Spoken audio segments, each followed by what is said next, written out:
Okay, to add one more point, by the way, what we mentioned yesterday, we said, and this is a very practical din, a room that's 6 feet by 6 feet, right, needs a mezuzah. Now what happens if you have, let's say in a boiler room or air conditioning room, yeah, where you have the units. So there are units there connected to the ground. If the units wouldn't be there, the room would be 6 by 6. But now you have units, air conditioning, heating, that are connected to the ground. So most poskim say that takes away from the square footage of the room. So if you don't, let's say with the heating and air conditioning, you only have 4 feet by 4 feet, so then you don't need a mezuzah there. Because the fact that it's connected to the ground, it's like there's no ground there, so it's not the footage of the 6 by 6. Same thing with if you're in a closet room, in the closet. No, the hanging, no, if you have but just hanging, that doesn't take away from the space of the room. If you have cabinets or whatever, yeah, then if they're connected to the ground, it would take it away. If it's not connected to the ground, no. Because you can just pick it, technically you can pick it up and move it away. But like this, if it's connected to the ground, then you can't. Okay, now, initially we said like this. According to halacha, technically, a mezuzah, once it's kosher and you put it up, halachically, you really never have to check it because it has a chazaka of being kosher. Unless if rain got in there, paint got in there, something happened, the mezuzah fell off or whatever.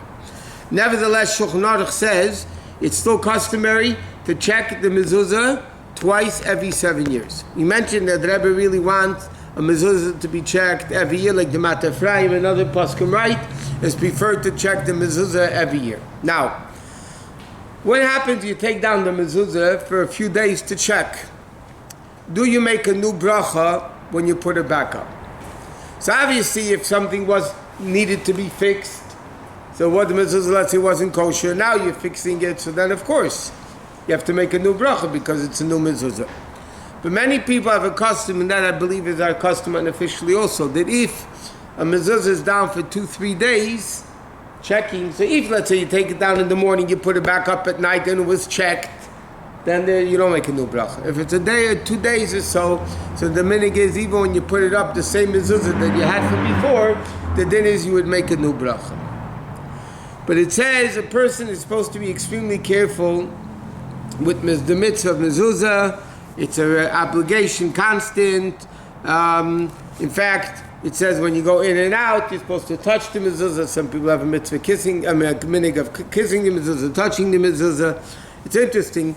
The Rabbi when he walked in and out of some 70 to his room, we just touched the mezuzah. He didn't kiss it. He just put his hand on it. He didn't kiss the mezuzah. But they tell a story with the Baal Shem Tov. The Baal Shem Tov used to kiss the mezuzahs. And one time, the Baal Shem Tov just put his hand on the mezuzah and he didn't kiss it. So his students realized there might be something wrong with the mezuzah. So they checked the mezuzah, it was taka not kosher. So they realized that's why the Baal Shem Tov didn't kiss the mezuzah. What? No, you're allowed to put up mezuzahs at night. I don't know where people get that from. Some people say you can't put up mezuzahs. That's not true. You're allowed to put up mezuzahs at night because it's not a day mitzvah, it's not a night mitzvah. It's a 24/7 mitzvah. So why night is also obligation in mezuzah. So if you're obligated in mezuzah, why aren't you obligated? Why can't you put them up at night? Tzitzis, I understand. Tzitzis you don't wear at night, or the mitzvah is not at night. So then the question is, can you make tzitzis at night? But this is a mitzvah that is 24/7. That's why women are obligated in the mitzvah of mezuzah, because it's not connected to time. Tzitzis is connected to day and not night. Tefillin is connected to weekday, not Shabbos. But mezuzah is a positive mitzvah, not at all connected to time, because it's a mitzvah 24/7. It's never connected to time, so women would be obligated in that mitzvah. Okay, so he says like this: you have to be extremely careful in the mezuzah. You have to wake up from your sleep, and the only thing that's really existing is Hashem, and then you go in the straight path. And the Gemara says like this: whoever has tefillin on his head and arm, tzitzis on his garment, and a mezuzah in his doorway, is muhsik, has a chazaka, he won't sin. Because he has a lot of reminders. Tefillin remind him, tzitzis remind him, mezuzah reminds him. But the Gemara says, he quotes the Gemara in Shabbos says, because of the sin of mezuzahs, meaning the people don't do mezuzahs, they're not careful mezuzahs, it says, the Gemara says that the people's children die young.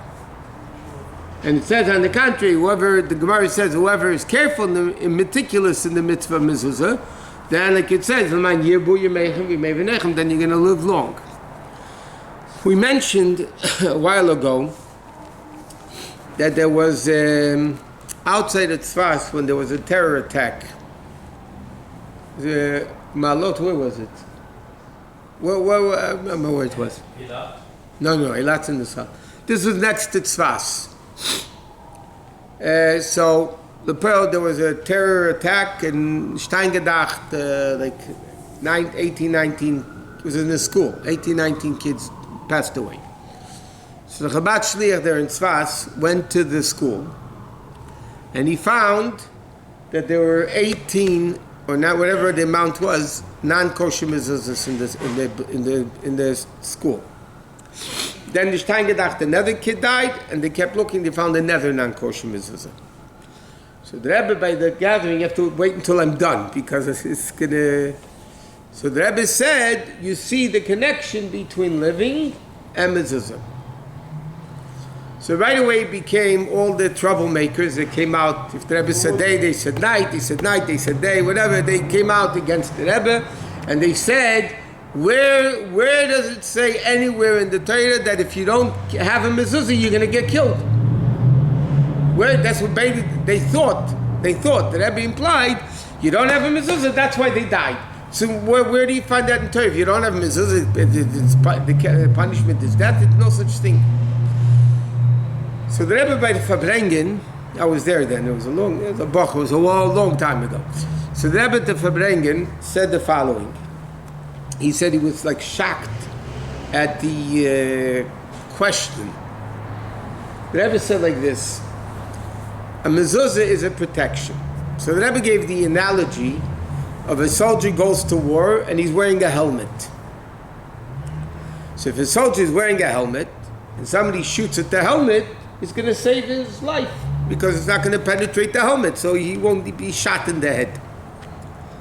So the Rebbe said, if somebody says, okay, you didn't wear a helmet and that's why you died. He said, no. What killed you was the bullet of the guy that shot at you. If you would have had a helmet, you would have been safe. But it's not that the lack of helmet killed you. That's a ridiculous statement to say. You know why he died? Because he didn't have a helmet. No, he died because somebody shot at him. If he would have had the helmet, he would have been protected. So the Rebbe said what killed these kids was a terrorist attack. There's no question. Not the lack of mezuzah, it was what got them killed. But the Rebbe said, but if they had kosher mezuzahs, the mezuzahs would have protected them. So then, lavdafka. But the Rebbe said, how do you in the world say that no mezuzah means that's why you got killed? You got killed because a terrorist shot a gun at you, or a hand grenade, whatever it was, a grenade. But he says, if you have a mezuzah, then you would be protected. And that's what the Gemara says. It protects the person. In fact, we mentioned already at the beginning of Halachos Mezuzah, when Onkelos, who was the nephew of the Roman emperor, and he became a Jew, and his uncle was fuming at him that he became a Jew, and he sent people to get him back. It didn't work. Onkelos ended up converting all those guys. Finally, he sent a group of soldiers, and he said to them, don't talk to him. He was afraid he's going to convince them again to become Jewish. He said to them, don't talk to them. Don't talk to him. Just take him and bring him back. Just take him and bring him. That's it. Don't talk to him. So they came to him, they grabbed him, they took him out. Onkelos is walking out of the house, he kisses the mezuzah. He's coming back. He kisses the mezuzah. So they were like, what is that? So he told them that this is the uniqueness of Judaism. By a regular king, the king's inside the house and the soldiers are outside protecting. In Yiddishkeit, The Jew, the servant, is in the house, and God, the king, is on the outside protecting the house. So when they heard that, they all became converts. But you see that the Gemara says that the mezuzah actually protects the person. And that's why, like we said, the word mezuzah stands for zaz, maves, that death is moved away. It pushes away death.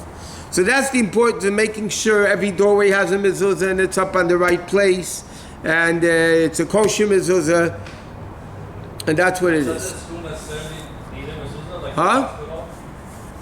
A school does, because they eat and drink, and not the students don't need. The students don't have an obligation to putting up mezuzah. The school has an obligation, because they're building and people eat and sleep there, and they would have an obligation to put up a mezuzah. But it's like a public place, like the shul. No, a shul is not basically made to eat and drink. In a school, that's what kids live there, whole day and night. So they have eating and drinking. So is it a hospital? Hospital's a different reason. We said because it's not your room. Even God forbid somebody's in a hospital for a few months, yeah? When you're in a hospital room, it's not your room. You're not renting the room. They can move you anytime they want to a different room. You're just paying their services, or the insurance is paying their services. But the bottom line, it's not your room. If you rent a hotel room, they can't move you from room to room, but the room you got. We discussed this already. So why is that obligation of the owner of the hospital? Huh? If the owner of the hospital is Jewish, would he have to put mezuzahs Yeah. on all the rooms? Probably. But it depends. Again, if there's one owner, what happens if it's a corporation? I'll give you a simple example. Who owns Cedars? Huh? Who owns Cedars? It's a board of directors probably. It's a massive corporation. No, like say a hospital in Israel. That's owned by- Hospitals in Israel take have mezuzahs. Yeah. Not because of the patients, because of the owner. Yeah, Cedars, every room has a mezuzah. they officially it has a mezuzah. I don't know how kosher they are. And if it's not kosher, then it's better to not have it than to have which name. Yeah, it's the same thing. If they don't make a bracha, it doesn't matter. Is it not a bad thing that you have a not kosher mezuzah on the door if it's not kosher, even in a hospital? Only it's not worse than not having a mezuzah. It's not better than not having a mezuzah. But if you made a bracha, then you got a sin for making a bracha in vain. Hospital's not obligated anyway. Who? Hospital's not Right. obligated. Well, if the owner of the hospital is a Jew, you have sometimes Jews own private hospitals. Not like Cedar, but people own. Olympia was owned by a Jew. There's hospitals that are owned by Jews. The Chayr, if they own the building, they would need a mezuzah, not because of the patients, because of them.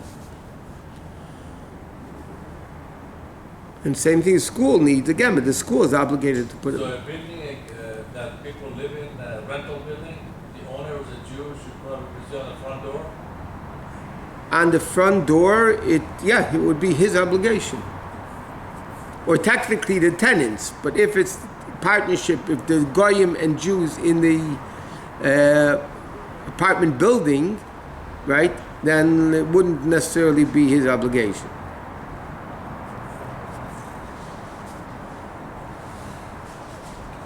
Okay, next, that basically finishes the din of mezuzah.